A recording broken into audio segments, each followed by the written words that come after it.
안녕하세요. 서울 AI 허브 AI 프론티어스 시리즈 사회를 맡은 서울 AI 허브의 김소연 매니저입니다. AI 프론티어스 시리즈는 서울시의 시민 대상 AI 기술 접근성 확대와 디지털 격차 해소를 목적으로 기획된 강연 시리즈로 우리 일상 속에 밀접하게 자리 잡은 AI를 보다 쉽고 흥미롭게 접할 수 있도록 마련된 자리입니다. 오늘 강연은 AI 프론티어스 시리즈의 6번째 시간으로 AI 드론의 현재와 미래라는 주제로 공군사관학교 항공우주학과 교수를 역임하시고 현재 국민대학교 미래모빌리티학과 특임 교수이자 안보융합기술연구소 소장으로 활동 중이신 윤용현 교수님을 모시고 이야기 나누려고 합니다.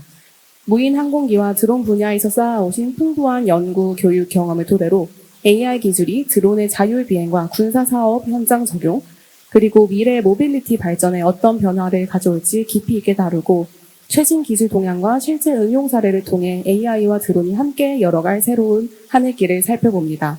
그럼 큰 박수로 윤용현 교수님을 모시겠습니다.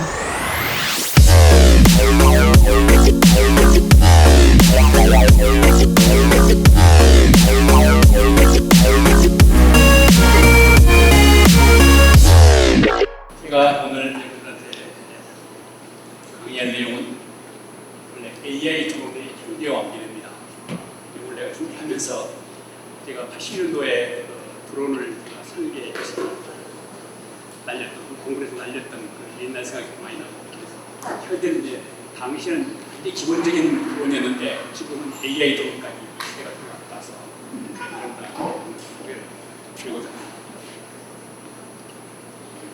저는 그 공군에서 공군사관학교를 졸업하고 20기 졸업대학에서 원래 항공기 설계를 디지털로 한 항공기 설계를 전공했습니다.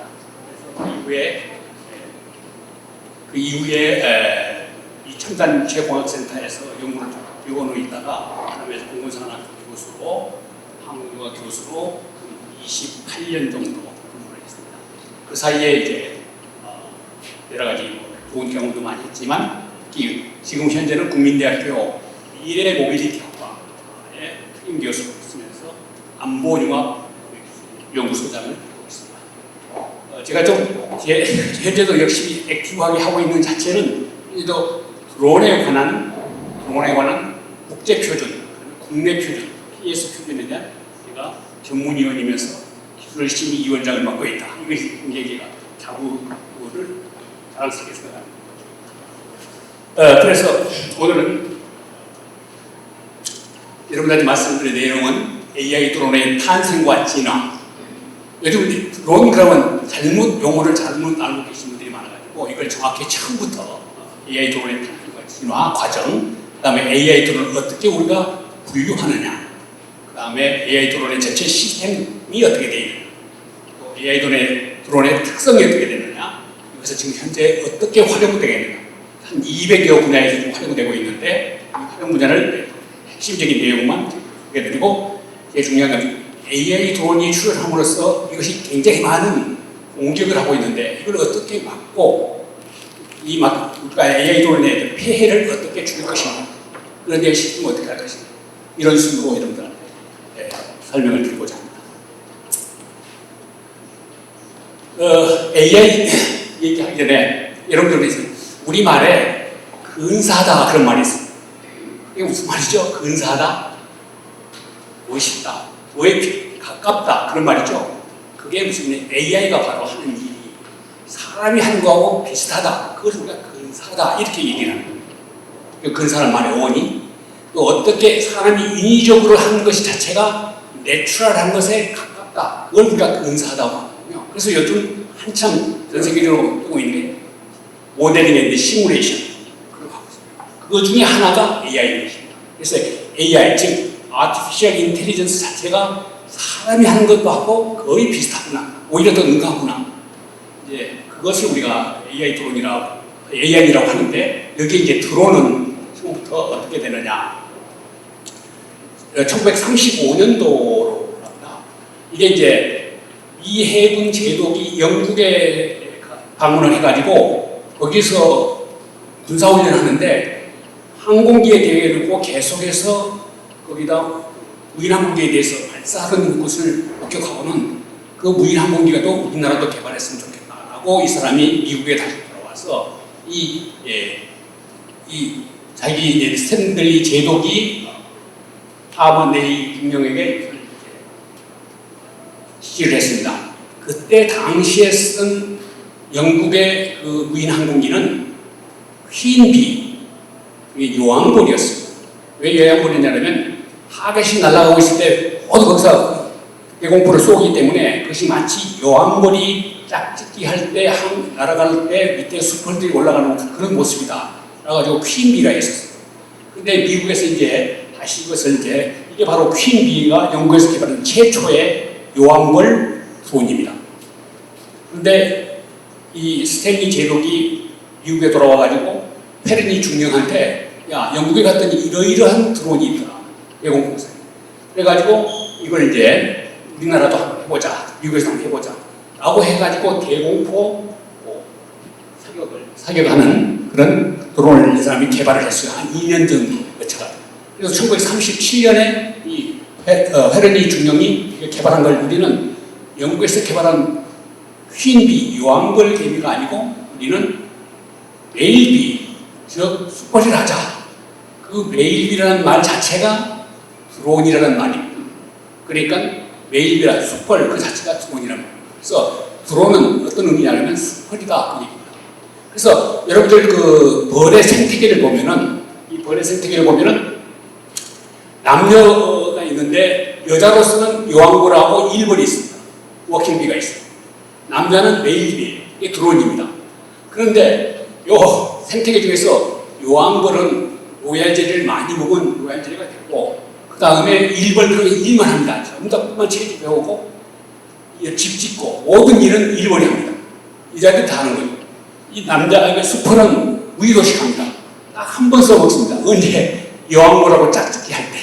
그 외에는 그래서 양봉업자들이 실제로 이 꿀이 많이 생산되지 않고 있을 때 이 수펄이 너무 많이 성장하면 적당하게 수펄을 골라줍니다.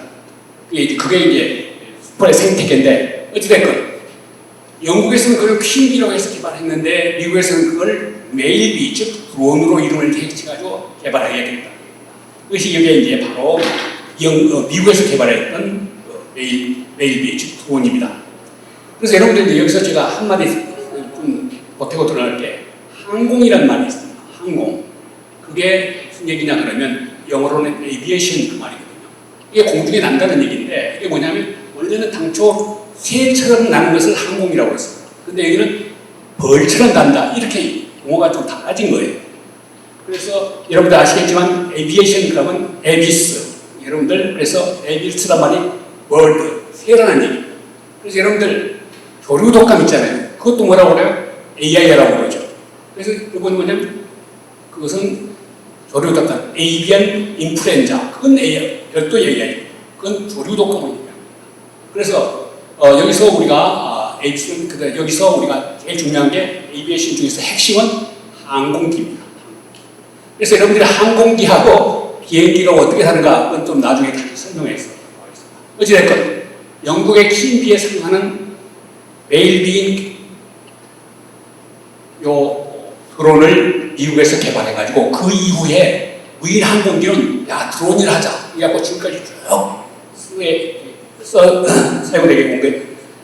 사용되고 왔습니다. 그래서 요 1940년 되면 이 미국에서 개발한 이 드론을 양산하게 됩니다. 이것이 어떤 용도였냐면 타겟 드론입니다. 목표물을 놓고 가서 계속해서 대공포 사격 연습을 하고 있거든요.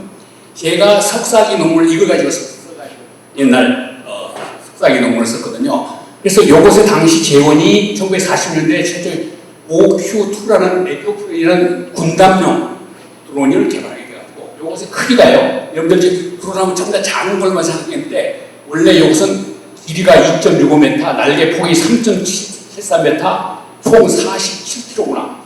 엔진도 한 7마력짜리. 그래가지고 한 1시간 정도 날 수 있는 그런 드론을 개발한 거죠. 그래가지고 이게 당시에는 2차 대전 시대이기 때문에 이것을 양산 공장을 지었습니다. 양산 공장을 지어가지고 이것을 군납하기 시작합니다. 여러분들, 여기 이제 타겟 드론을 대는 양산 공장인데요. 여러분들, 예쁜 프로펠러를 들고 있는 이 아가씨가 누구냐면 여러분이 잘 알고 있는 또 나이 드신 분들은 잘 아시겠죠. 마릴린 먼로라고 유명한 미국의 배우입니다. 이분이 원래는 요 드론 공장에서 프로펠러 페인트홈이었어요. 드론 공장에서.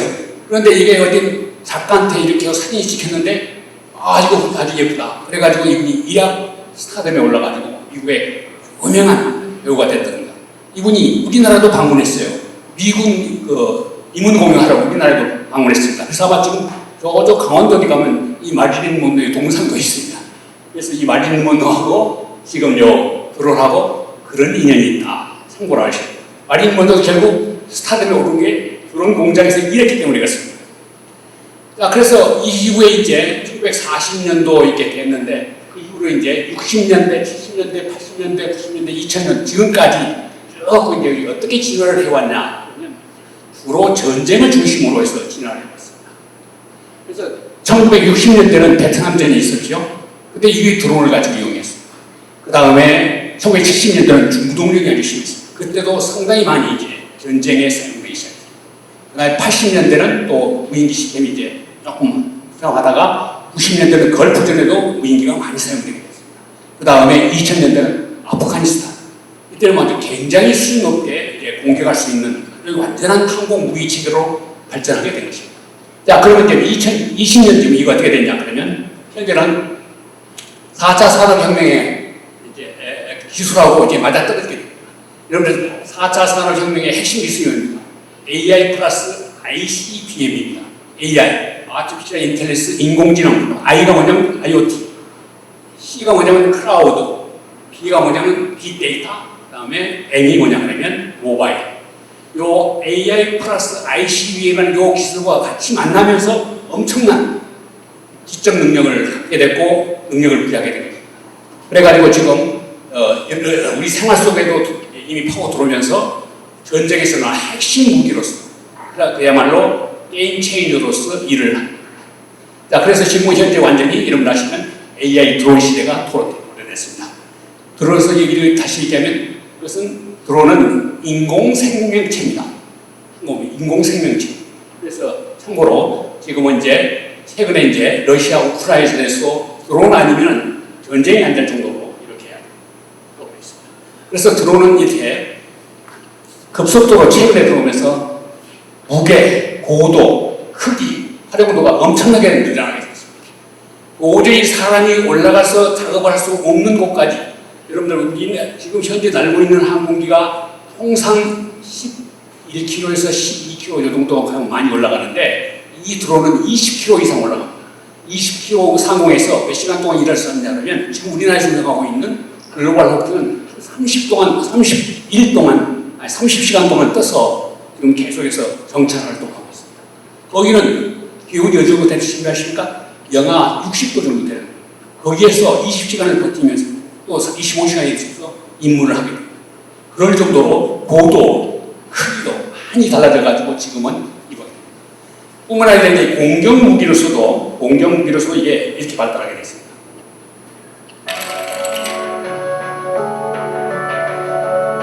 이라크에서 투입됐던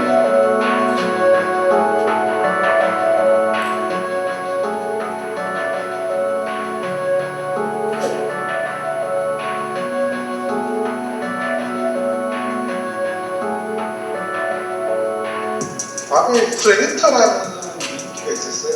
영상 댄서들이 워낙 성능 무술에서 적국을 정찰하는데 많이 이용이 됐었는데 테러 조직의 어떤 지휘부급의 인물을 발견했을 때 바로 공격을 할 수 없다는 단점이 있어서 그 프레데터 무인기에다가 헬파이어 미사일을 탑재해서 무인 공격기로 사용한 게 최초고요. 이 프레데터의 성능을 거의 2배로 올린 것이 MQ-9 리퍼라고.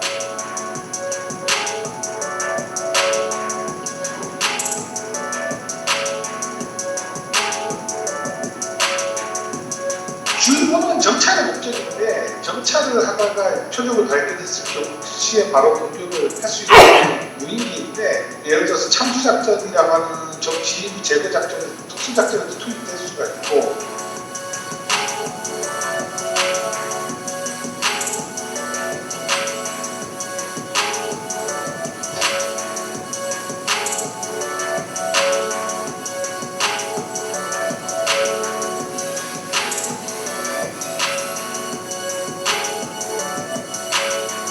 기업 범토에서 지구 반대편에 있더라도 조정이 가능해요. 위인 작전을 통해서 적대 투입해서 할 경우에는 잘못될 경우에는 미국 정치적 파장이 좀 심하잖아요. 무인 공격기가 훨씬 더 이제 격추되더라도 좀 부담이 있는 거예요. 이 무기 같은 경우는 해상에서 운용될 수 있게 좀 특화된 거예요. 해상에서 움직이는 적들의 어떤 주요 군사 동향들을 탐지를 하는데 이런 무인기들이 점점 무인기들을 대처하고 있는 게 있죠. 앞으로는 장공지까지 탑재할 수 있도록 이제 계량형들이 계속 개발이 되고 있습니다. 일본에서는 신가경 무인기가 앞으로 해상에서 운용되는 정찰 비행기뿐만 아니라 대장 비행기, 해상작전 헬기를 대체하려고 해요. 이 나라의 주한미군이 운영하는 아파치 공격 헬기와 유통되는 그레이들이라는 무인기가 있죠. 무인기가 없이는 절제를 논할 수 없는 시대가 올 겁니다. 조금 전에 아까 처음에 말씀드렸듯이 이 드론이 전쟁을 중심으로 해가지고 무기로서 좀 쓰여지기 때문에 이게 지금 지금까지 나와 있는 무기 중에서 가장 위협적인 무기 중에 하나거든요. 근데 이제 이게 인간인한테 막 이제 우리 생활 속에 이제 들어오게 됐어요. 그래서 지금 굉장히 다양한 형태의 드론들이 출현하고 있어요. 이거 맨 위에서부터 보면 굉장히 다양한 크기, 그 다음에 무게, 하는 임무, 그 다음에 뭐 하는 역할 이런 것들이 굉장히 다양하게 되어 있습니다.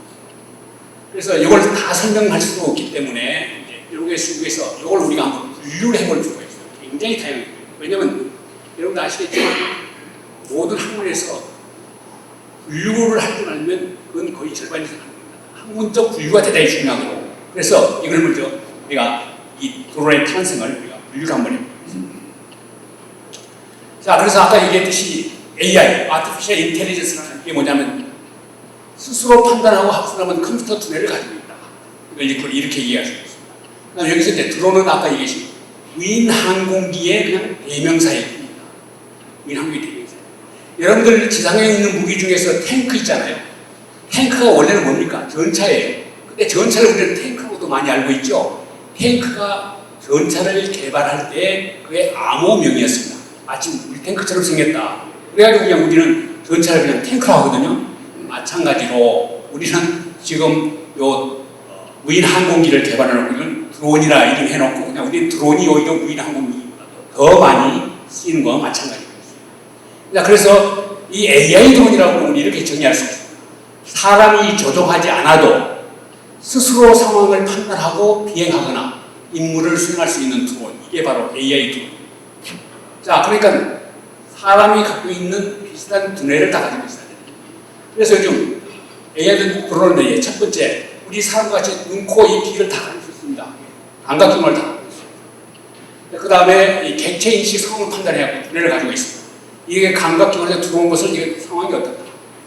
그래서 여러분들 이게 이제 우리가 하여튼 자율비행이라고 그러는데 자율비행하고 자동비행하고는 다릅니다. 자동비행은 우리가 세팅해놓고 임무를 주는 대로 쭉 그대로 수행하는 것이 자동비행이고 그건 오토매틱이라고 그러거든요. 근데 오토노머스 자율비행은 본인이 상황 임무를 받았으면 그 임무를 갖고 자기가 판단하게 됩니다. 가다가 위험한 물체가 나타나면 피하고 그 다음에 벽이 나타나면 다시 돌아가고 이래가지고 자기 스스로 판단하는 능력을 갖고 있다는 거죠. 이게 바로 AI 드론입니다. 그래서 자율 기능이 있느냐 없느냐 그게 이제 AI 드론. 그래서 이 인공생명체는 바로 우리가 옛날에 컴퓨터는 CPU잖아요. 요즘은 이제 CPU 가지고 안 되기 때문에 GPU, NPU, 뉴럴 프로세스 유닛이라고 그러죠. 이거가 이제 달라지게 됐습니다. 자, 그래서 우리가 아까 드론을 크게 만드는 건 항공기 중에서 우리가 크게 만드는 것은 어렵지 않습니다. 항공기는 크게 무겁게 만드는 건 어렵지 않아요. 근데 이걸 아주 작게 만드는 거. 그야말로 인공생명체인데 벌처럼, 드론이라고 해서 벌처럼 만든다든지, 이렇게 잠자리처럼 만들고, 이렇게 벌처럼 만들고, 독수처럼 만들고, 이렇게 하는 것이 굉장히 어렵거든요. 우리 항공우학에서 실제로 이것을 제작하는 거예요. 작게 하기 때문에 여기에 굉장히 작은 램스 기술도 들어가야 하고, 굉장히 어렵거든요. 그런데 지금 드론은 여기에 다 극복되어 있다는 거예요. 그래서 이제 이걸 작게 만들어가지고, 이제 나중에 여러분들 설명드리겠습니다만, 이걸 척고용으로도 쓰고, C가전에서 그걸 투입시켜가지고 적정히 적이 어떻게 상황하는지를 다 도청 감청할 수 있고 이렇게 할 수 있는 게 그래서 이게 아주 작게까지 만들 수 있다는 겁니다. 그래서 이게 인공 생명체로서 이제 하나씩 거듭나고 있는 거죠. 자, 그래서 이 AI 시대에 도래가지고 이게 제가 아까 말씀드렸듯이 자율비행 능력이 있다. 자율비행 능력이 있다. 두 번째는 충돌 회피. 하다가 뭐가 있으면 회피합니다. 스스로 판단해가지고요. 그 다음에 통신 네트워크로 되어 있습니다. 통신 네트워크. 그 다음에 보안, 여기에 좀 아시겠지만 전부 다 주고받는 것이 통신 네트워크로 되어 있는데 무슨 아니겠습니까? 그래서 그걸 전부 다 보안 모듈로 다 이렇게 해야 놓지 않으면 금방 해킹을 당하고 이게 적에 넘어가게 되어 있습니다. 그래서 이게 다 이제 크게 되게 됩니다. 자, 여기서 이제 그건, 예, 그래서 요건, 요런 거 재밌게 한번 보여드리겠습니다. 이게 물고기 드론입니다. 이 우리 국민대학교에서 개발하고 있는 건데요. 된다. 이것은 조종을요, 손으로 하는, 동작으로 합니다. 어떤 것은 말로도 하는 것도 있는데, 이건 동작으로 하는 것을 보여주고 있습니다. 이게 학생이거든요. 손 동작에 의해 가지고 드론이 움직이게 되어 있습니다. 동작에 의해서. 또 다른 한 교수 연구실에서는 말로 또 합니다. 근데 이게 이제 얼마나 유용하냐 그러면 실내에서 무슨 뭐 할 때 이게 속도가 빠르거나 그렇지 않지만 여러 가지 일을 시킬 수가 있습니다. 뭐 농구 중계할 때 중계를 한다든가 여러 가지 촬영도 시킨다든가 이렇게 해서 AI 드론이 너 잘 안 먹어? 이 AI 드론이 우리 말도 알아들어가지고 지금 한다. 조금 전에 제가 그 나비 드론을 한번 보여드리도록 하겠습니다. 아주 작게 만드는 기술인데요.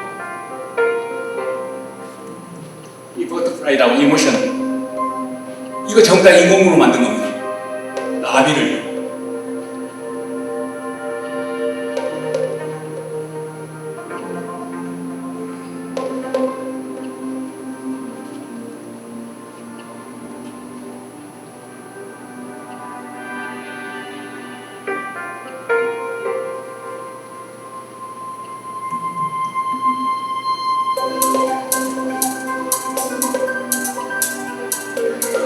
나비로 만든 이런 것들이 이제 또 군집비행할 수 있다. 여러 대가 한꺼번에 할 수 있다는 게 또 굉장히 중요합니다.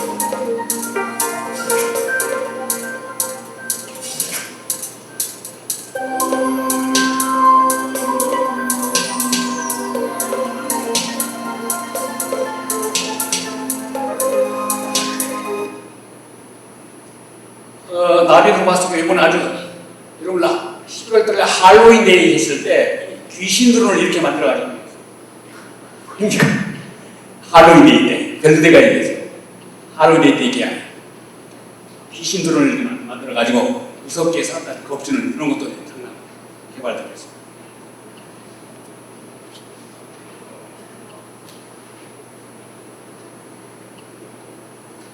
이렇게 이제 드론은 굉장히 다양한 영역에서 다양한 형태로 다양한 임무를 하게 되는데 그래서 이게 기본적으로 모두 다 항공기입니다. 아무리 작은 거니 항공기. 왜 항공기라고 해서 우리가 정의를 하냐면 이게 이제 세계 보건기구라든지 아니 세계 이제 민간 항공기구라든지 우리나라 항공기에서는 항공기를 어떻게 얘기하냐면 항공기 영어로 에어크래프트입니다. 이 항공기는요 공기의 힘에 의해 가지고 하는 그것을 기본적으로 항공기라고 했습니다.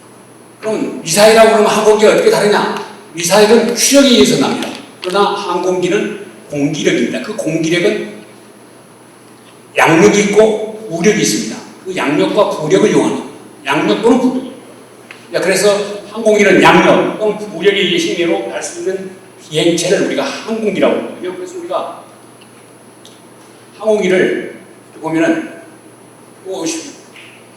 공기보다 무거운 항공기냐 공기보다 가벼운 항공기가 이렇게 크게 나눕니다. 공기보다 무거운 항공기는 기본적으로 뭐가 있어야하면 양력이 있어야 납니다. 우리 이제 소위 베르니 원리에서 양력으로 납니다. 베르니 원리. 이게 어떤 물질의 날개 위에 공기 흐름이 이렇게 흘러갔을 때 거기에서 생기는 그 속도의 차이에 의해서 압력차가 생기고 거기에서 난다. 그런데 공기보다 가벼운 항공기는 공기 정력학으로 하는데 이것은 날개가 없어도 날 수 있고 어떤 물체 안에 공기보다 가벼운 물체를 넣으면 그 부력으로 이렇게 나게 됩니다. 부력으로 나게 됩니다. 여러분 나중에 보여주겠습니다만 북한에서 보내는 오물 쓰레기도 그것도 부력으로 나는 겁니다. 날개가 없잖아요. 그것도 다 항공입니다. 자, 그래서 우리는 크게 양력으로 나느냐 부력으로 나느냐 둘 다 항공기입니다. 자, 그 중에서 날개가 있느냐 없느냐. 날개가 있으면은 이건 항공기에서 날개가 있는 항공기고, 그 다음에 날개가 없는 항공기는 아까 얘기했듯이 무력을 발생해서 이건 비행선인데 이것은 날개가 아닙니다. 이건 핀입니다. 조종 핀이에요. 그래서 날개는 고정 날개가 있고 회전 날개가 있어요. 고정 날개가 이렇게 고정되어 있느냐, 우리가 타고 있는 여객기처럼 헬리콥터처럼 날개가 돌아가느냐, 날개가 있긴 있는데 그 날개의 형태가 돌아가느냐 고정되어 있느냐에 따라서 구분하게 되죠. 그 다음에 이 동력 장치가 있느냐 없느냐, 항공기에 동력 장치가 있고 고정된 날개는 비로소 이걸 우리가 뭐라고 하냐면 비행기 그렇습니다. 그러니까 여러분들 비행기 그러면 나는 것은 무조건 비행기라고 생각하지 마시고, 비행기가 사람 영어로는 에어플레인입니다. 항공기를 에어크래프트라고 그랬죠. 항공기를 에어크래프트는 게 기판명사입니다. 근데 그건 항공기는 비행기입니다. 이걸 누가 발명했어요? 라이트 형제가 1903년에. 그래서 여러분들 항공기 중에서 비행기인 거죠. 그런데 이것은 비행기를 할 수 없습니다. 이것은 헬리콥터입니다. 헬리콥터를 비행기를 해서는 안 되는 거죠. 아시겠어요? 그래서 이제 여기에 우리가 고정익 날개냐, 회전익 날개냐. 또 이것은 이제 부력으로 나는 것은 이게 우리가 비행선인데, 이것은 지금 비행선을 만들어 가지고 이거 호텔도 여기다 비행선 호텔도 있고 이게 굉장히 요즘 다양하게 있습니다. 자, 그다음에 요즘은 이제 사람이 비로소 이제 드론이라는 얘기가 나옵니다. 사람이 타느냐 타지 않느냐. 사람이 안 타면, 그래서 요즘은 요게 이제 상당히 이제 무너져버리기 시작했어요. 여기에 이제 사람이 안 타고는 고정익이 무인 비행기에다가 사람이 타는 무인 헬기나 무인 멀티콥터, 요게 이제 등장하게 돼가지고 굉장히 모양이 다양하게 됩니다. 그러나 우리는 원리적으로 설계하느냐 개발할 때는 요게 날개가 있느냐, 날개가 고정되어 있느냐, 날개가 회전하느냐, 이런 걸 우리가 많이 따지게 됩니다. 그래서 이렇게 분류가 중요합니다. 자, 그래서 요즘 무인 항공기를 뭐라고 하냐 그러면, 처음에는 언랜드라고 그랬습니다. 언랜드, 사람이 타지 않는 에어크래프트라고 그랬는데, 요즘은 뭐냐면 파이로트레스 에어크래프트, 조종사가 없는, 이렇게 이제 바뀌었습니다. 그럼 이 얘기는 무슨 얘기냐면 패신저, 승객은 타도 된다, 이렇게 얘기가 되는 거죠. 조종사가 없다는 얘기입니다. 그 다음에 요즘 또 최근에 바뀐데, 국제회의 가면 바뀐데, 이걸 또 언크루드 에어크래프트, 승무원이 없다는 얘기입니다. 승무원이 없다. 그래서 요 무인 항공기 개념이 서서히 바뀌기 시작해가지고 요즘은 이제 서울시에서 날게 되는 어반 에어 모빌리티 이런 것들은 이제 서서히 조종사는 없대 사람은 타도 된다. 근데 이렇게 바뀌고 있고, 그렇게 해서 사람이 타느냐 안 타느냐. 근데 지금까지는 파이로트레스, 조종사가 없으면 또는 승객해 된다. 자, 무게에 따라서 어떻게 되느냐. 여러분들 무인 항공기는 600km 이하냐 이상이냐 이하냐 이렇게 해서 나누는데, 무인 항공기는 150km 이상이면 이걸 무인 항공기라고 그러죠.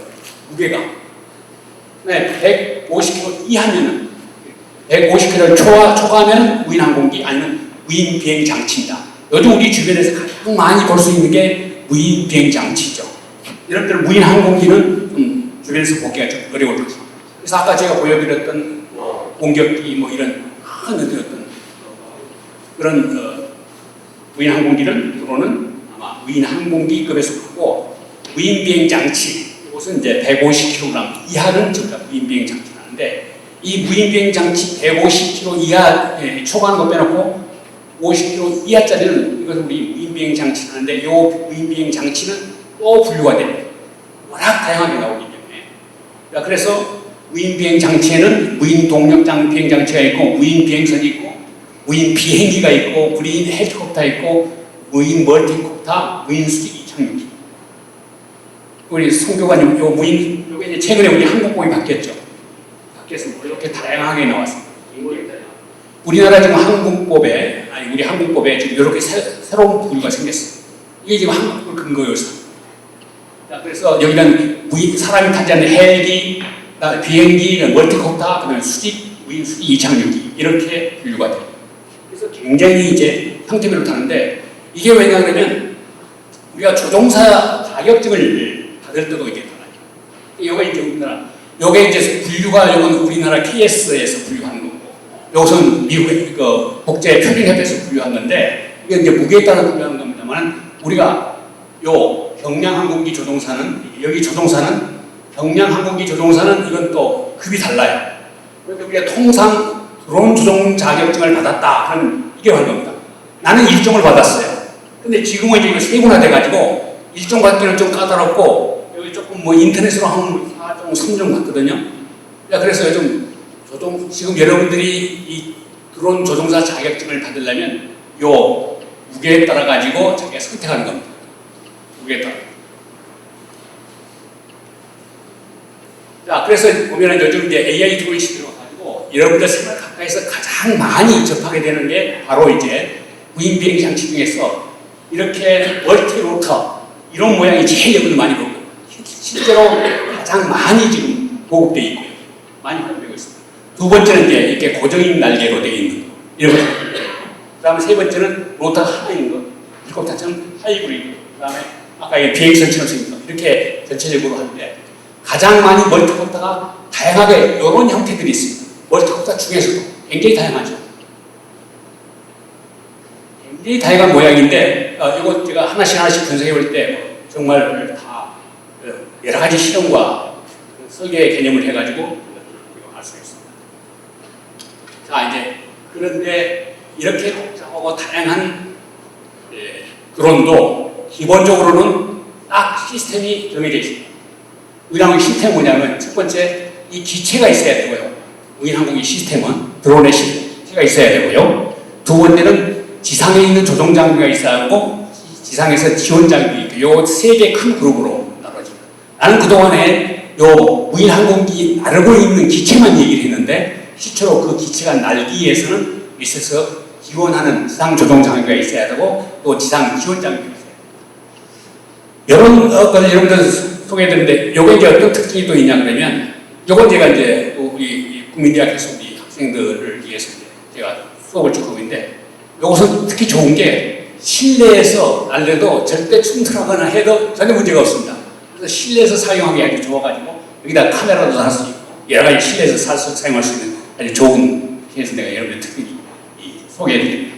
이건 군사용으로 했을 때 마찬가지로 이 기본 시스템은 요 기체가 있고 그 다음에 지상에 있는 장비가 있고 그 다음에 지원 장비가 있고 요 기본 시스템을 여러분 소개해드리겠습니다. 드론 이 기체의 핵심부는 3부가 있는데 4부입니다. 첫 번째는 일단 지상하고 통신이 돼야 됩니다. 또 드론 간에 통신이 돼야 됩니다. 통신 네트워크부가 있어요. 그 다음에 비행 제어부가 있어요. 비행 제어. 여기에서 비행 제어부에는 이 자이로, 성축 자이로, 가속도 센서, 지자기 센서, GPS 수신기, 기압 센서 해서 굉장히 다양해가지고 이렇게 해서 이제 정보들을 융합해가지고 이 드론이 판단할 수 있어요. 그래서 자율비행이 가능한 거예요. 그 다음에 거기 드론을 우동시키는 모터가 있어요. 배터리하고. 그 다음에 그 안에 거기다 카메라를 장착할 것이냐, 뭘 할 것이냐. 거기 여기서 4개의 큰 사부가 되어 있습니다. 그래서 그 사부의 하나하나에도 굉장히 복잡한 여러 가지. 그래서 우리가 드론을 분류할 때 먼저 이륙 중량이 얼마냐, 무게가 얼마냐, 그 다음에 운영 고도가 얼마냐, 그 다음에 조종 방식이 어떠냐, 이착륙 방식이 어떠냐, 그 다음에 에너지원이 뭐냐. 그래가지고 이제 하나씩 우리가 구분해 가는 거예요. 요 분류법에 의해가지고. 자, 그래서 우리 AI 드론은 그렇게 복잡하게 다양한 것들이 있더라도 요 분류에 의해가지고 우리는 식별하게 됩니다. 자, 여러분들이 가장 많이 보고 있는 여기에도 이제 AI 드론에 갖고 있는 각종에 있는 배터리, 그 다음에 항법 센서, 탑재 컴퓨터, 프로펠러, 임무 장비, 지상 조종부, 통신 시스템, 이게 바로 이제 여기에 이제 구체적으로 각종 이제 임무 장비에서 광학 센서, 초분광 센서, 적외선 센서, 라이다 센서, 전부 다 눈과 귀, 입을 하는 오감도를 다 가지고 있고. 그래서 요거 시스템이 이제 각각의 AI 드론의 세부 명칭을 여기다 설명드리는 거예요. 이것도 아주 작은 드론이지만 모든 시스템을 다 가지고 있습니다. 작지만 더 어려워요. 근데 이 시스템을 다 가져야 됩니다. 이런 시스템을. 요게 이제 제가 이제 참여했던 요 시스템에서 이렇게 복잡한 시스템을 아주 작게 이게 이게 우리 카드 하나 정도의 두께로 해서 만들어가지고 여기에다가 양자암호 통신까지 해가지고 항공전자 수트를 우리가 개발했거든요. 요게 이제 작게 만들면서 이게 주고받는 모든 통신에 대해서 암호 처리가 될 수 있도록. 그래서 암호 처리가 안 되면 이게 다 이제 해킹 당하니까 암호 처리가 될 수 있도록 했습니다. 근데 그 암호 처리도 양자암호로 그래야 이제 전혀 문제가 없죠. 그래서 그걸 전부 다 각 한 파트 이렇게 전부 다 브레이크다운 해가지고 주고받는 모든 정보가 암호 처리가 될 수 있도록 했습니다.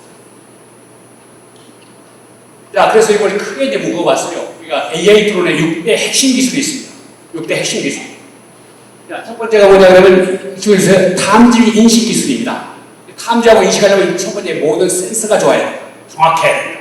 그 다음에 두 번째는 통신 기술입니다. 이게 전부 다 네트워크 기술이거든요. 통신 기술. 그 다음에 자율지능.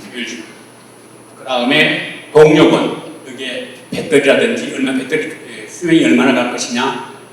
그 다음에 제일 중요한 게 인간하고 이 무인 항공기하고 드론하고 서로 주고받는 인터페이스가 중요합니다. 이게 인간하고 이동체 인터페이스가 중요하거든요. 이게 아무 공중에 혼자 떠도 지상에서 다 모니터하고 지상에서 다 조정을 해줘야 돼요. 그래서 이게 바로 맨 머신 인터페이스 이게 굉장히 중요합니다. 그 다음에 시스템 통합 기술입니다. 각종 모든 시스템을 통합할 수 있어요. 이렇게 핵심 기술이 다 됐을 때 AI 드론이 탄생하는 겁니다. 이 중에서 하나만 해서도 안 되는 거예요. 그래서 요 기술을 태양, 그래서 요것을 보면 분류해보면 기본의 항공 기술에다가 ICT 기술에다가 그 다음에 인공지능 기술, 그 다음에 로봇 기술까지. 그래서 이 AI 드론 보면은 ROS라고 해가지고 로봇하고 소프트웨어가 거의 비슷합니다. 로봇하고.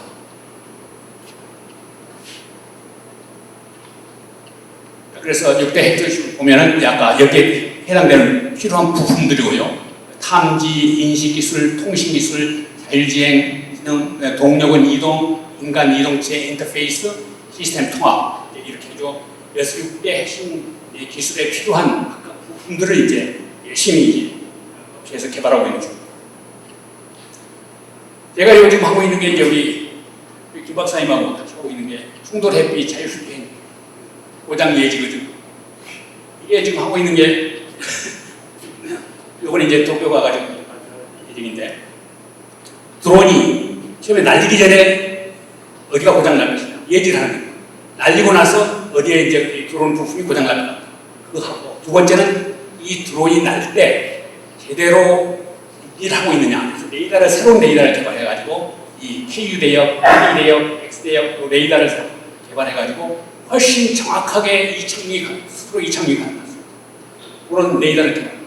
요게 이제 레이더 중에서도 FMCW 레이더라고 해가지고 기술적으로 어려운 겁니다. 그래서 첫 번째 NT 충돌 방지 센서를 개발하고 그 다음에 헬스 인스펙션 건강 이 드론이 인공생명체니까 건강검진 한 받아라 그러면 이제 건강검진하고 쫙 해주는 겁니다.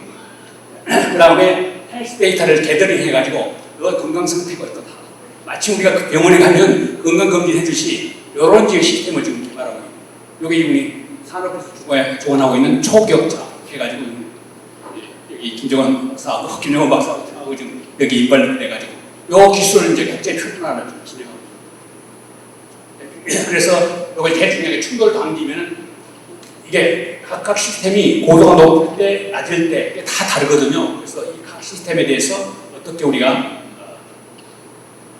이런 시스템을 개발하느냐. 헬리콥터와 비행기의 특징을 모두 갖고 있는 항공기인 이른바 틸트로터. 프로펠러가 있어 헬기처럼 활주로 없이도 수직으로 이착륙이 가능합니다.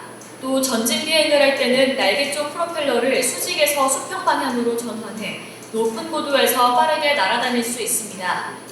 헬기와 항공기의 장점만을 채택한 신개념의 이 항공기는 산악 지역에서의 전투나 해전에서 적진에 들어가 동태를 파악하는 정찰기로 활용이 기대됩니다. 틸트로터는 고도의 기술력이 요구돼 군사 선진국인 미국도 1950년대부터 50년에 걸쳐 연구 개발을 했고 2005년 해병대에 처음으로 실전 배치했습니다. 미국의 틸트로터는 조종사가 탑승하는 유인기 형태이며 무인 틸트로터도 개발 중이지만 아직 성공하지 못했습니다.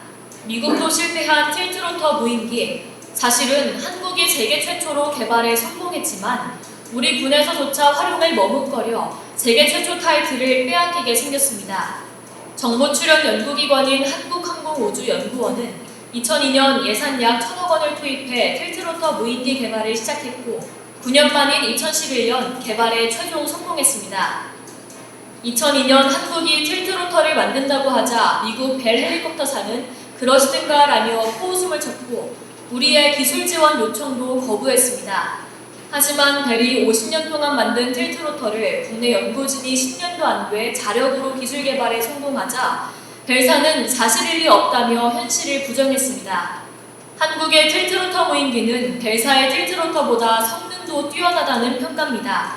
중량은 1톤급으로 헬기가 비행하기 어려운 높은 고도에서 시속 500km의 비행속도로 5시간까지 비행이 가능하며 무인기인 만큼 조종사의 안전도 지킬 수 있습니다.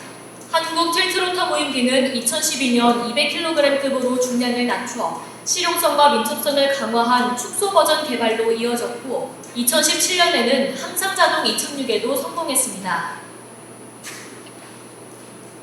자, 요가 잠깐 소개해드린 것은 요 사업을 하는데 2002년부터 한 10년 동안 제가 여기에 기술자문위원으로 한 10년 동안 했거든요. 그래서 아주 성공했습니다. 근데 문제는 이제 개발하는데 비용이 너무 많이 들어가지고 이걸 혜택을 안 해줘. 근데 왜냐하면 기술 변화가 있었고 더 값싼 좋은 드론이 나오기 때문에 이게 채택이 안 되는 거예요. 그래서 군에서도 같은 임무 할 수 있는 것은 요래 더 값싼 무인기가 있는데 이라고 그런 어떤 케이스가 돼가지고 지금 현재 양산 체제에 못 들어가고 팔리지 않고 있는 상태입니다. 기술적으로 당시에 굉장히 10년 동안 잘 개발하고 세계 최초에 자, 그럼 여러 가지 그 드론에 대한 여러 가지 것들을 한번 보도록 하겠습니다. 군사용이 아니고요.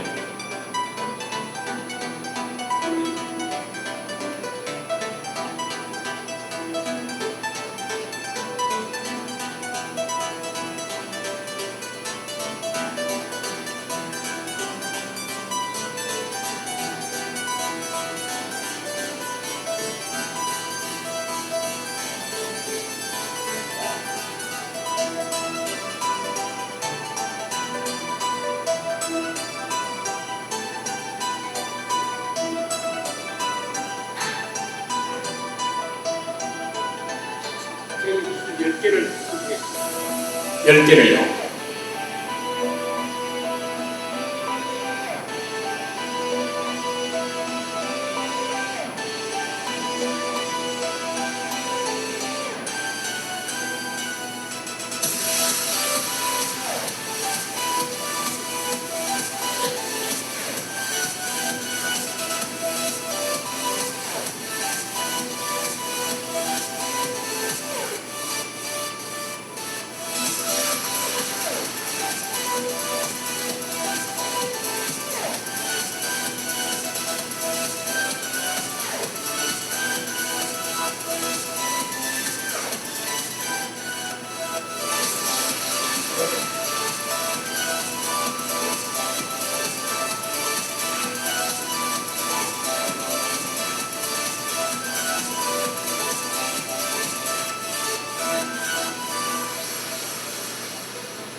그래서 이제 드론이 이제 물 속에서도 작동 가능하다는 것을 보여주고 있습니다.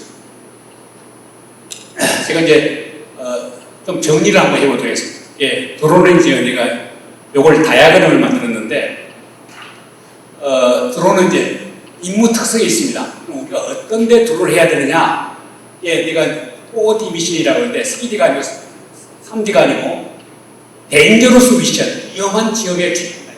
그래서 지금 모든 게 위험한 지역에 사람이 투입되는 거나 위험한 지역에 투입한다. 그 다음에 difficult 미션, 그래서 어려운 임무를 투입한다. 어려운 데. 그 다음에 더티 미션, 화생방 오염식이라든지 이런 데 있잖아요. 이런 데 드론을 투입한다. 덜 미션이라고 하는데 이게 아주 지루한 임무거든요. 사람이 하기에 굉장히 지루한 임무에 대해서는 장시간 고고별수 임무를 한다. 이럴 때는 드론을 투입하는 겁니다. 여기 서서히 이렇게 대체해가고 있습니다. 그렇게 되면은 일단은 무인체의 임무 효과는 뭐냐면 이코노미 캠프입니다. 경제성이 좋습니다. 사람이 안 타게 만들었기 때문에 값이 쌉니다. 값이 싸요. 그래서 지금 이 드론을 만드는 비용이 현재 드론을 만드는 비용이 기존에 있는 것보다 10배 내지 100배 정도 값이 싸거든요. 효과를 같이 하는데. 그 다음에 임무 수행이 아주 용이합니다. 사람이 안 타기 때문에. 사람 생명이 다칠 위험하기 때문에. 그 다음에 임무에 재투입이 가능합니다. 그래서 여러분 아시겠지만 조종사 하루에 2소티 맞습니까? 조종사 2소티? 근데 이건 얼마든지 재투입이 가능합니다. 그 다음에 임무 달성 효과가 매우 우수하다. 그런 측면에서 이제 우리가 AI 드론의 특성 중에서 임무 특성하고 임무 효과를 우리가 알고 있는데 또 운영할 때는 우리가 어떤 특징이냐면 우리 항공기는 있잖아요. 아까 얘기했지만 우리 항공기를 올라갈 수 있는 고도가 아까 20km 정도라면 지금은 이것은 훨씬 더 높게 그 다음에 훨씬 더 낮게 항공기는 여러분 아시겠지만 낮게는 못 나릅니다. 항공기는요. 그런데 훨씬 낮게 작게 그 다음에 초음속 비행에서 정지 비행까지. 그래서 우리 항공기 비행기는 있잖아요. 날 때 아주 빠르게 날아야 됩니다. 그래서 최소 실속 속도가 있기 때문에 실속 속도 이하를 못 나르는데 드론은 얼마든지 실속 속도 이하로 날 수 있습니다. 또 그 다음에 정지 비행까지 가다. 헬리콥터는 정지 비행까지 가다. 이게 우리 임무를 수행하는데 굉장히 훌륭합니다. 그 다음에 장거리 비행에서 근거리 비행까지 가능하다. 나중에 이제 저걸 아까 전에 보여드렸듯이 미국에서 이란에 있는 공격할 때 이미 미국에서 조정 다 합니다. 보내놓고 이 드론이 이란에서 임무 수행해가지고 여러 가지 임무를 수행할 수 있고 그 다음에 넓은 공간에서 협소한 공간도 이게 아주 굉장히 중요합니다. 실내에서라든지 아주 좋은 데서도 임무가 가능하다.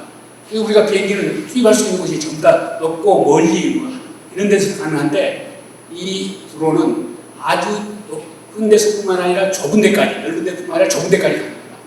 그 다음에 이륙중앙도 아까 얘기했지만 아주 무거운 것에부터 아주 가벼운 것까지, 아주 미세한 것까지, 그 다음에 작게도 얼마든지 만들 수 있는 이런 특성이 갖고 있습니다. 그래서 그래 보시면 여기에 무인기를 각종의 아주 한 높이까지 해서 우주에서부터 지상까지, 그 다음에 주변에 있는 이게 바로 이제 개미, 요게 이제 모기인데 모기 모스키토 로봇인데요. 요게 어떤 기능을 갖고 있냐면 실제로 미국에서 개발한 건데 모기인데 날아가가지고 사람을 딱 물어가지고 하면은 거기에 피를 따치해가지고 이 사람의 소위 성분 검사를 해가지고 어떻다. 그래가지고 체성분까지 다 해석해내는. 요게 바로 모스키토 미리터리 로봇이 모기예요. 모기처럼 만들어가. 요게 지금 함부로 얘기할 수가 없지만 이것도 우리나라에서 개발하고 있어가지고 시가전이라든지 뭐 이래가지고 그걸 시험 평가서를 지금 제가 지금 저쪽 어디에다 남양주시에다 좀 싣고 있는 중인데 여기 얼마든지 나무 그 적지에 심태들은 시가전에 매우 유용합니다. 그 다음에 기술 특성이 있습니다. 아까 이게 제가 반복되는 얘기지만 자율비행 기술이 있어야 돼요. 그다음에 연결비 네트워크 기술이라고 이게 또 인지비행 기술이 있습니다. 때로 굉장히 많은 것은 수십 대 수백 대를 인지비행 기술이고요. 그 다음에 기본적으로 사람이 탄다. 그 다음에 여기에 보안 암호 기술을 전부 다 투입했습니다. 그래가지고 왜 아주 기술 특성을 갖고 있습니다. 우리나라에서 개발하고자 하고 있는 전투기입니다. 한번 가보자.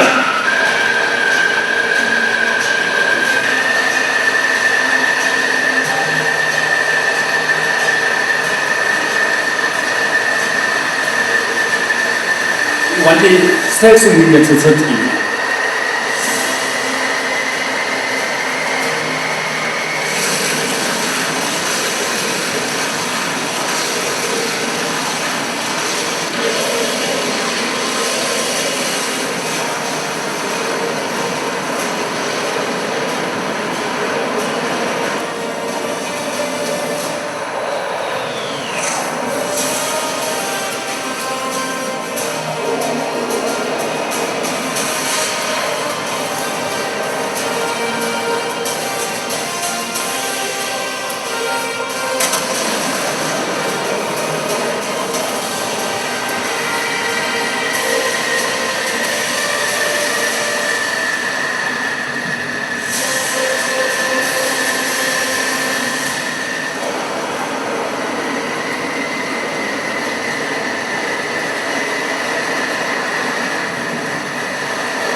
최근에 이 우크라이나에서 사용했던 드론 한번 보겠습니다. 지금 러시아군의 발목을 잡는 우크라이나의 무기 삼형제는 대전차 미사일 제공기, 휴대용 대공 미사일 스팅어, 그리고 터키제 무인 공격기 바이락타르 TB2입니다. 그 중에서도 바이락타르의 활약은 눈부십니다. 우크라이나 시민들은 아예 드론의 활약을 노래할 정도입니다. 침략자들이 우크라이나로 들어오고 새 군복과 차를 받지. 그런데 그놈들의 물자는 다 날아갔지. 바이락타르 때문에. 또 키이우 동물원은 갓 태어난 여우 원숭이 새끼에게 바이락타르란 이름을 붙여주기까지 했습니다. 이쯤 되면 바이락타르가 우크라이나인들에게 얼마나 사랑받는지 아시겠죠? 바이락타르 TB2는 길이 6.5m, 높이 2.2m, 날개폭이 12m인 중고도 무장용 드론인데요. 최대 이륙 중량은 630kg이며 화물 중량은 150kg입니다. 고도는 5.5km에서 최대 8.5km까지 운용할 수 있습니다. 최고 속도는 220km, 최대 27시간까지 비행이 가능하죠. 무기를 장착하지 않은 정찰용 TB2는 약 500만 달러입니다. 2019년 우크라이나는 바이락타르의 제조사인 바이카르와 6,900만 달러짜리 계약을 체결했는데요. 이 계약으로 한 세트 6대의 드론이 판매된 것으로 알려졌죠. 바이락타르 한 개 세트는 6대의 항공기와 2대의 지상 통제 스테이션, 3대의 지상 데이터 터미널, 2대의 원격 비디오 터미널, 지상 지원 장비로 구성되어 있습니다. 지난 5일 다수의 군사 전문 매체들의 보도에 따르면 국제사회의 군사 지원으로 신규 바이락타르가 이달 초 우크라이나에 도착한 것으로 알려졌습니다. 올렉스 레즈니코프 국방장관은 신규 바이락타르 드론들이 이미 우크라이나에 도착해 작전 배치됐다고 밝히기도 했죠. 우크라이나군은 현재 20여 대의 바이락타르 드론을 운용하고 있는 것으로 추산됩니다. 우크라이나군은 지난달 27일 바이락타르가 러시아군의 미사일 탑재 장갑차를 파괴하는 영상을 공개했는데요. 우크라이나군은 이번 공격이 러시아의 BUK-M1 지대공 시스템을 겨냥한 것이었다고 설명했습니다. 지난달 24일 러시아 국방부가 제공권을 완전히 장악했다고 발표한 것과 배치돼 러시아군의 대공망에 문제가 생긴 것이 아니냐는 관측도 나왔습니다. 이외에도 바이락타르에 의해 철로가 끊어지고 대규모 연료 수송 열차가 폭파된 사진이 인터넷상에 공개되기도 했는데요. 분쟁 전문 매체인 클래시 리포트는 러시아군의 지대공 미사일 체계와 전자전 장비가 있지만 바이락타르는 계속해서 유의 공중을 날아다닌다고 보도하기도 했죠. 조금 전에 설명드린 바이락타르는 사실은 튀르키에서 개발한 무인기입니다. 근데 이게 이제 우크라이나에서 크게 이제 하면서 이게 조금 오래된 거지만 최근에는 훨씬 다양한 그 드론들이 우크라이나에 내고 또 뿐만 아니라 이제 러시아도 마찬가지로 이제 드론을 투입해가지고 드론전입니다. 그래가지고 지금 바이락타르를 시작으로 해가지고 이건 굉장히 다양한 드론이 지금 개발돼가지고 쓰고 있습니다. 우리나라에서 개발한 거 이거 하나 보여드릴까요? 이것도 아주 육군에서 쓰기 아주 좋은 개인용 휴대하는 드론이에요.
굉장히 위협적입니다. 각종 행동이 있습니다. 자, 그동안에 이제 주로 군사용 드론을 위주로 해주셔서 동영상도 보여드리고 설명드렸는데 지금은 이게 사람용으로 와가지고 얼마만큼 다양하게 하는지 하나씩 보여드리겠습니다. 주로 이제 그동안에 지금 이 집계 이야기는 주로 기간 산업에 대해서, 그 다음에 농업용, 그 다음에 항공수송용, 그 다음에 보안, 그 다음에 보험, 여러 가지 이런 분야에 가지고 지금 통일을 하고 있는데 굉장히 이제 이보다 훨씬 더 다양하게 어떻게 드론이 사용되고 있는가, 이거 한 번씩 여러분들 보여드리도록 하겠습니다. 자, 제가 제일 걱정하는 게 이렇습니다. 에너지 산업 분야의 전력 인프라, 이게 우리나라의 전력이 배치되어 있는 전력망입니다. 그래서 여기에 발전소가 있어갖고 송전소가 있고 배전소가 있어가지고 가정까지 돌지 않습니까? 그런데 요게 이 배전소, 그 송전선이 지구를 3바퀴 반 정도 돌 정도로 길이가 깁니다. 하고 쭉 있어요. 전국에 다 이렇게. 그러니까 이것이 드론에다 노출된다는 거예요. 드론에다 공격 대상이 됐습니다. 그래가지고 막 여러분들 생각해 보십시오. 이거 전력이 나갔다. 그러면 전기가 안 들어오죠? 여러분 집에 가려면 엘리베이터 안 되죠? 냉장고 안 되죠? 수돗물 안 올라오죠? 인터넷 인터넷 안 되죠? 텔레비 안 나오죠? 충전도 안 되죠? 굉장히 심합니다. 그래서 요번에 제가 이라크하고 러시아하고 전쟁 딱 터가지고 전력을 분석했는데 이라크는 그렇게 이라크가 아니라 우크라이나는 그것이 비인도적이다 그래가지고 우크라이나는 드론을 가지고 어디를 공격했냐면 산업시설 중에서 뭐 원자력 이런 것이 산업시설만 공격했거든요. 그런데 러시아는 우크라이나의 전력시설을 다 차단해버렸어요. 전력시설. 그래가지고 엄청난 많은 전력시설들이 한 40% 이상이 파괴되다 보니까 그 추운 겨울에, 그 굉장히 추울 거 아닙니까? 추운 겨울에 난방 안 되죠, 전기 안 들어오죠, 물 안 되죠. 그래가지고 엄청난 피해를 봤다. 그래서 그 공격 목표를 뭐냐면 드론을 가지고 영국은 러시아는 우크라이나의 전력시설을, 그 다음에 우크라이나는 러시아의 그냥 일반 산업시설, 돈인들 이렇게 공격했는데 공격 목표가 달라졌는데 우리나라에서 만약에 북한이 드론을 가지고 공격한다면 나는 제일 염려하는 게 이 전력시설. 전력시설 다 노출되어 있다는 겁니다. 드론 여기 가가지고 하나씩만 이렇게 붙여도 마비되면은 집안에 전부 다 전력 공급이 중단되지 않습니다. 그래서 이렇게 노출되어 있는 전력시설에서 우리가 드론 방어를 어떻게 할 것인가? 드론 공격에 대한. 보십시오. 지금 원자력 발전소 뭐 이래갖고 드론이 가가지고 이 전선 뭐 고압선 같은 데 부딪히잖아요. 그럼 거기 다 마비되는 겁니다. 그래서 이것을 우리가 어떻게 에너지 산업 분야에서 이걸 공격을 막고 것인가? 그에 대해서 바로 이렇습니다. 이거에 관해서 옛날 한전에서 굉장히 많이 연구를 하고 있습니다만 지금 대책이 아직 정확해서지 않습니다. 이게 바로 이제 그 다음에 드론 공격을 받아가지고 하는 것도 중요하지만 전선이 이제 고장났을 경우에 배선이 안 됐을 경우에 드론을 가지고 다 탐지해가지고 그걸 수리하시는 분이 가서 위치를 파악한 다음에 고치고 그런 데도 이제 활용하고 있습니다. 그 다음에 이제 원자력 시설하고 댐 공사 이런 데에 지금 드론을 이용해가지고 원자력 시설에 대해서 시설 점검을 하는 겁니다. 이 고도가 높이가 높기 때문에 그 다음에 이런 댐이라든지 이런데 크랙이 어떻게 갔느냐, 댐이 여기 있느냐 이런 걸 이제 드론으로 점검을 하고 있습니다. 현재. 여러분들 풍력 발전소가 우리나라에 지금 한참 많이 생겼지 않습니까? 이 풍력 발전소의 이 브레이드 하나가 40m 정도 됩니다. 그리고 그 다음에 바다에 많이 돼 있거든요. 그래서 이게 돌아가게 되면 점검이 안 되고 고장이 많이 나요. 그래서 드론을 가지고 청소도 하고 고장난 것을 탐구하고 그 다음에 이 브레이드에 거기에 여러 가지 뭐가 끼면 먼지 같은 게 끼면 또 안 되거든요. 그거 가지고 또 드론을 가지고 청소를 하고 그래서 드론 유지 풍력 발전 단지를 드론으로 유지 발전하는 데가 좀 많습니다. 또 태양광 발전이 있잖아요. 태양광 발전. 여러분 아시겠지만 이 태양광 발전 보면은 이 기판이 계속해서 햇빛이 드는 거 이렇게 돌리가 움직이게 돼 있습니다. 굉장히 넓거든요. 근데 드론을 가지고 이게 사람이 다닐 수 없기 때문에 드론을 가지고 쭉 봐가지고 이 방향을 제대로 움직이는지 그 다음에 여기에 가진 집중 능력이 제대로 있는지를 드론을 가지고 촬영해서 고장이 있으면 가서 고치고 현재 하고 있습니다.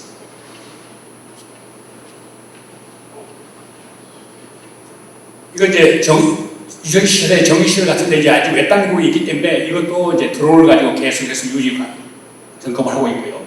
그 다음에 송유관 가스 시설 이거 많습니다. 이 우리나라는 이게 많지 않은데 해외에는 이게 굉장히 많습니다. 그래서 해외를 주로 송유 시설이라든지 가스 시설 같은 걸 드론으로 많이 다 점검하고 있습니다. 이거 우리나라에서 많이 하고 있는데 여러분들 우리나라에 지금 건물을 짓지 않습니까? 그러면 건물 지을 때 다 단계를 드론으로 촬영하고 있습니다. 그래가지고 그걸 가지고 나중에 안전 문제라든지 그래서 건설 현장에서 일하는 사람 중에서 가장 사고가 많이 나는 게 이 여러분 밑에 레미콘으로 해가지고 이렇게 레미콘 칠 때 있잖아요. 그 끝에 잡고 있는 사람이 어떤 때를 파묻히는데 이 밑에서 있는 레미콘 기사는 그걸 잘 모르고 그냥 굽는데요. 그런데 드론이 계속해서 감시하고 있어가지고 위험한 위기가 되면은 스탑시키고 뿐만 아니라 건설 현장에서 하나하나를 이제 드론으로 촬영해가지고 여러 가지 안전 점검하고 그다음에 공사 일정을 점검하는 걸 지금 현재 하고 있습니다. 그다음에 공간 정보. 이거 이제 드론을 가지고 요즘은 측량도 다 합니다. 측량도 하고요. 그다음에 공간 정보를 위해서 나도 이 공간 정보 자격증을 받았거든요. 어렵더라고요. 드론을 가지고 항공 촬영을 해가지고 그걸 가지고 다시 이제 리매핑하는 그런 작업을 하는 겁니다. 그래가지고 이제 새로 건설 계획이라든지 이런 하고. 그다음에 철도 고속도로 점검 및 교통 단속. 이게 여러분들이 가장 많이 봤을 거예요. 드론을 가지고 앞으로 지금 속도 위반 단속합니다. 뿐만 아니라 지금 우리 그 철도공사에서도 철도가 지나가는 옆에 교각 이런데 전부 다 안전 점검을 드론으로 좀 하고 있습니다. 그 다음에 고속도로 옆에 이 절벽이라든지 이런 경사면들을 가지고 전부 다 드론 점검을 하고 있거든요. 그 다음에 도심 항공 촬영이라든지 재해 지역 감시. 어디에 재해가 일었다 그러면 일단은 피해 복구를 하려고 그러면 드론으로 촬영해서 어디가 가장 어떤 피해를 입었느냐. 그 다음에 두 번째 어떤 것이 필요하겠느냐. 그 다음에 거기에 나중에 보험을 해줄 때 피해 현상을 우리가 드론으로 가지고 다 하게 돼 있습니다. 그 다음에 해양 감시. 여러분들 아시겠지만 우리나라 해양 감시 가면 엄청난 쓰레기가 몰려 있습니다. 해양 쓰레기. 그걸 드론으로 촬영해가지고 자금량을 파악한 다음에 그 다음에 이제 계획을 세워가지고 해양 쓰레기를 처리하고. 그 다음에 응급처치, 실내 인명구조, 그 다음에 여러 가지 재난 현장 파악, 그 다음에 레저로 하기도 하고요. 그 다음에 영화 촬영 같은 것도 요즘은 드론으로 많이 하고, 앞으로 폭풍이 온다, 그런 거 이미 관측도 하고요. 요건 이 학교 체육시설을 많이 쓰고 있습니다. 달리기 선수가 있는데, 이 달리기 선수가 할 때 이 드론이 이 달리기 선수를 계속 따라가면서 이 주법을 계속 사진 찍은 거예요. 여기서 출발해가지고 100m까지 달렸는데 네가 주법이 어디서 흐트러지니까 거기서 기록이 좀 떨어지더라. 이걸 다 파악해요. 그 다음에 농구 선수도 마찬가지입니다. 위에서 계속 드론으로 촬영해가지고 너 지금 푸신이 나라 맞고 너가 레스큐를 발사할 때 볼을 발사할 때 자세가 안 좋다. 이런 거 해가지고 전부 다 운동선수들이 하면서 동작을 전부 다 촬영한 다음에 교정하고 이렇게 해요. 특히 이제 달리기 선수들한테 운동선수들이 그 다음에 이제 산악구조 하는 거 있고요. 아까 스파이 드론 말씀드렸죠? 허리케인 관측하고요. 그다음에 농업용으로 이미 굉장히 다양해요. 농업용으로 해서 씨도 뿌리고, 그 다음에 농약 살포도 하고, 그 다음에 굉장히 다양한 국가시설, 주요시설 감시도 하고요. 그 다음에 길잡이 드론이 되어 있습니다. 어떤 사람이 했을 때 내가 제 길을 잘 모르겠다면 드론이 쭉 안내해주고요. 그런 길잡이 드론이 있고요. 물류 배송 드론. 그다음에 적조, 어군 탐사, 불법번호 이런 게 있습니다. 여러분 아시겠지만 저쪽 중국 선박이 우리나라 주요회가 있을 때 접근하기 굉장히 어렵거든요. 드론으로 오는데 채집을 다 사진을 찍어요. 그다음에 산불 진화할 때 요즘 이게 큰 프로젝트가 진행되고 있습니다. 산불 진화 드론. 그다음에 화산 지진 관측, 양떼, 소떼 몰이 농약 살포는 이미 말씀드렸고요. 그 다음에 기후감시 오염 측정, 멸종동물 관측, 수색 조난자. 우리 내가 잘 알고 있는 사람이 여기 수색 조난자 해가지고 경찰서에서 어때 조난자가 있다 그러면 요청하면 그 사람이 나가지고 드론으로 촬영해가지고 조난자를 찾아내는 그런 일을 해야 했습니다. 그 다음에 절도 방지라든지 심지어는 음식성을 하는 것도 요즘 농업용으로 많이 다양하게 쓰고 있죠. 스마트 영농에서. 그 다음에 불법, 그 다음에 환경감시도 하고요.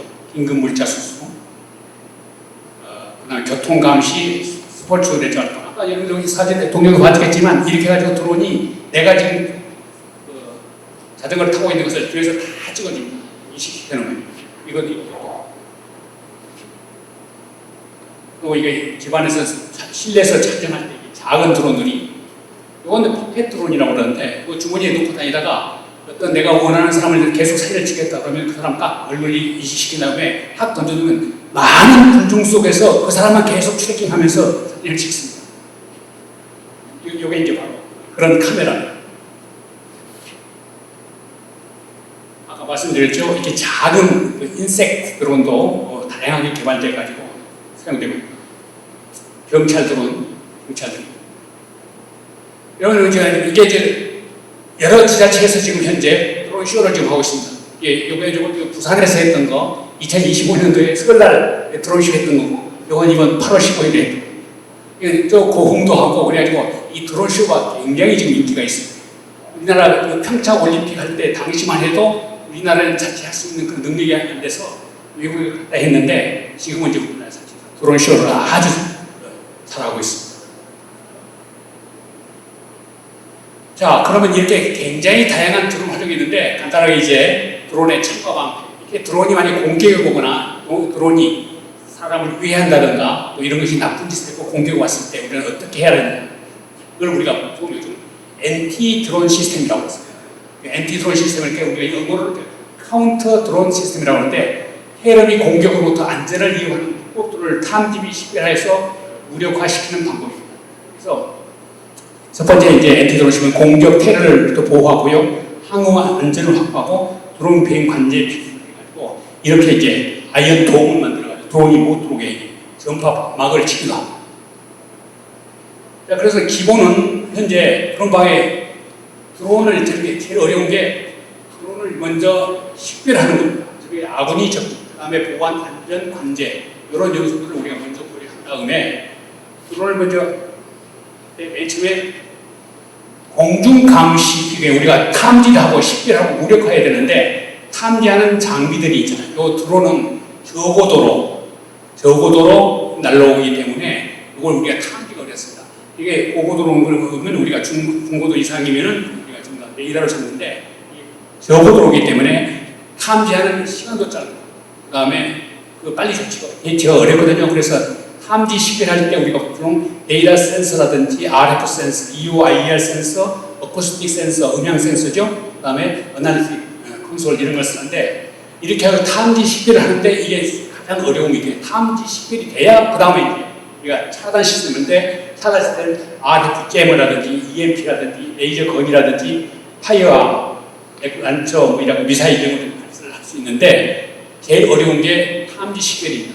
전에 북한의 무인기가 5대 무너졌을 때 탐지를 부분적으로 한두 대 정도 못하고 나머지는 또 그 다음에 그 식별이 안 돼가지고 옆에 그 놓치기도 하고요. 또 차단을 못하고 그런 게 많습니다. 그래서 이게 드론을 잡기도 어렵고 탐색하기도 어렵고 차단을 못하고 그렇게 해서 이거에 대한 요즘 엔티 드론 시스템이 산업이 엄청나게 지금 확장하고 있습니다. 그래서 어떻게 탐지를 하느냐, 그 다음에 식별을 하느냐, 그 다음에 그걸 하드키를 할 것이냐, 소프트키를 할 것이냐. 하드키는 이게 포로 쏘아가지고 격추시키는 건데 아니면 이미 그 드론에 대해서 우리가 소프트키를 하는 것은 전파 방해를 한다든가 스무핑, 그 제어권을 가지고 와서 자기가 한다든가 조종권을 탈취한다든가 기오펜싱을 한다든가 이런 방법으로 해가지고 무력 기술을 계속 개발하고 있습니다. 자, 그래서 제일 중요한 게 인간이 보는 거하고 또 라이다로 하는 거하고 RF랑 또 비디오 하는 거, 사운드 이런 게 각자 있는데 요게 지금 탐지 거리라든지 신뢰도 이런 데 가장 애로가 있어가지고 여러 가지로 이걸 토탈 솔루션으로 지금 개발하고 있습니다. 그래서 이 저고도에 날아오고 있는 이 드론을 어떻게 탐지하고 식별해서 격추할 것인가 요게 가장 핫 이슈를 해가지고 아마 각 지자체뿐만 아니라 여러 군데에서 아마 얘기가 되고 있는 것 같습니다. 그에 대해서는 좀 굉장히 다양한 것들이 있는데 이 정도로만 소개를 하고 기본적으로 탐지 장비, 식별 장비, 격추 장비, 무력화 장비 요런 기본 단계인데 굉장히 다양한 현재 지금 수출을 하고 있다. 그런 설명드리면서 오늘 제 강의를 마치겠습니다.